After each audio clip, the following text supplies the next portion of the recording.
A Fazenda São Marcos, próxima à BR-463, na zona rural de Dourados, a segunda cidade mais populosa de Mato Grosso do Sul, voltou a ser ocupada por sem-terras na madrugada de domingo.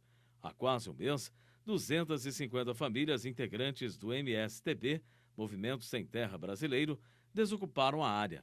Com a reocupação, agora sobe para 6 o número de propriedades ocupadas por sem-terras indígenas em Dourados. Após 2 anos, a Justiça determinou que os sem-terra saíssem da propriedade do pecuarista José Carlos Munlai.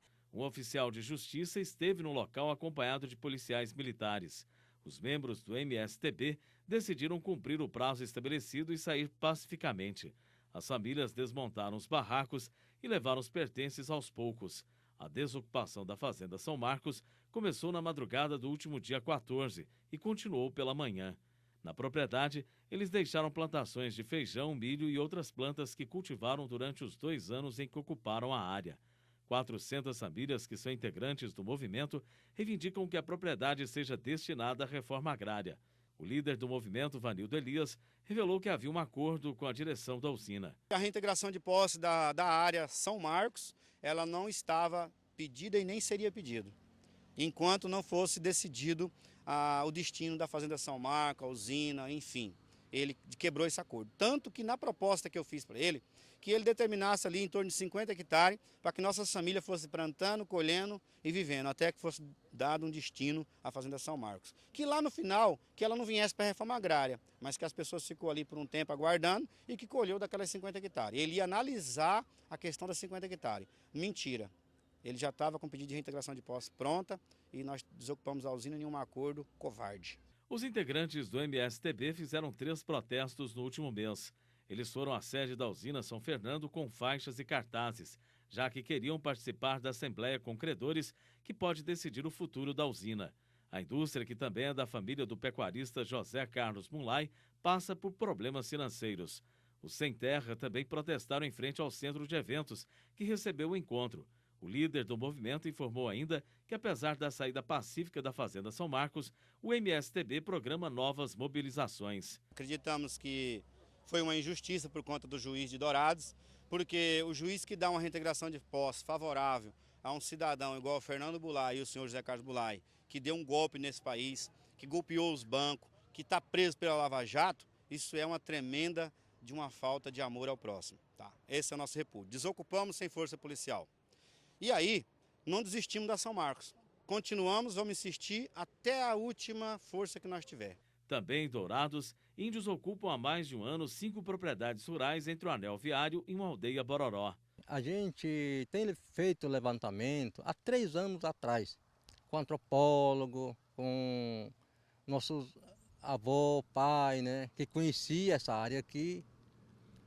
Aí a gente fez uma comissão, né, estudando naquela área, entendemos que essa ponta da aldeia foi ocupada pelo chacareiro alguns anos atrás, né, que é suficiente também, né, de eles devolver isso aí para nós. No caso dos indígenas, o desfecho, por enquanto, está sendo diferente.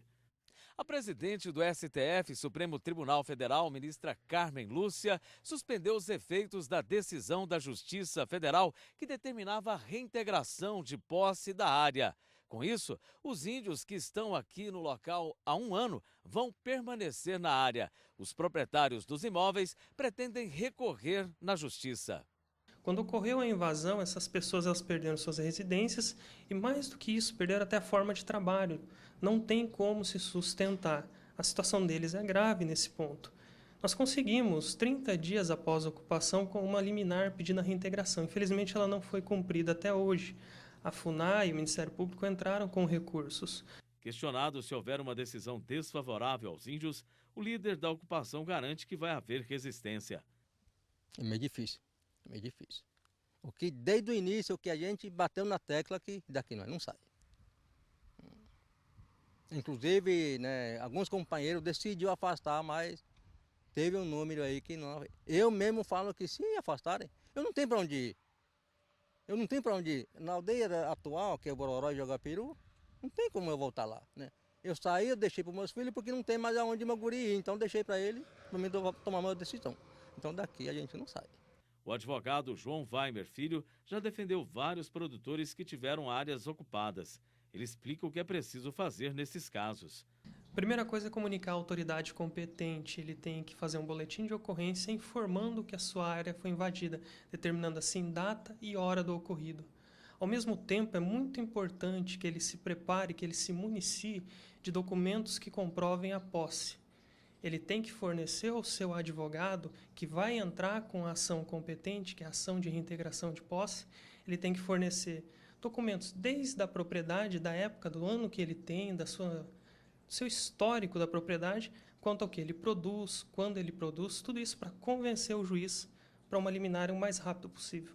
Ainda segundo o advogado, a insegurança jurídica causada pelos conflitos agrários no estado, especialmente envolvendo indígenas, tem gerado incertezas e inibido os investidores. Quando tem essa insegurança, você impede que negócios sejam fechados. Um comprador de outro estado que queira adquirir uma propriedade aqui, ele se sente numa insegurança de saber aonde que é e se há um interesse indígena. É um problema isso, é um problema econômico para o nosso estado, não só para quem tem a propriedade hoje, mas para quem tem o interesse de adquirir.